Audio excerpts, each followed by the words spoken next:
America అధ్యక్షుడు ట్రంప్తో Russia అధ్యక్షుడు పుతిన్కి మధ్యన సాన్నిహిత్యానికి సజీవ సాక్ష్యం తాజాగా విన్ విన్ సిచ్యుయేషన్. ఇద్దరు కూడా చెరకొంత తెచ్చుకున్నారు. రష్యా దాడులు చెయ్యొచ్చు ఎవరి మీదన అంటే ఉక్రెయిన్ సైన్యం మీద చేయొచ్చు, ఉక్రెయిన్కి సంబంధించినటువంటి ఇతర సైనిక బలగాల మీదన దాడులు చేయొచ్చు. కానీ విద్యుత్ వ్యవస్థను నాశనం చేయడం, మౌలిక వస్తువులు నాశనం చేయడం లైక్ వాళ్ళ రోడ్లు, వాటర్ ప్లాంట్లు ఇట్లాంటి వాటిని ధ్వంసం చేయడం చేయకూడదు.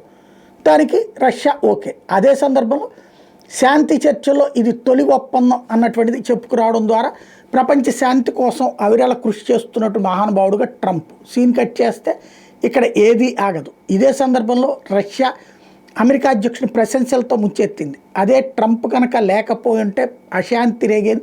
బైడెన్ అటు 2 రకాల యుద్ధాలను ప్రోత్సహించాడు, ఇంకో 2-3 యుద్ధాలు క్రియేట్ చేయడానికి చూశాడు. కానీ ట్రంప్ ఏ యుద్ధము జరగనీయకుండా చూస్తున్నాడు.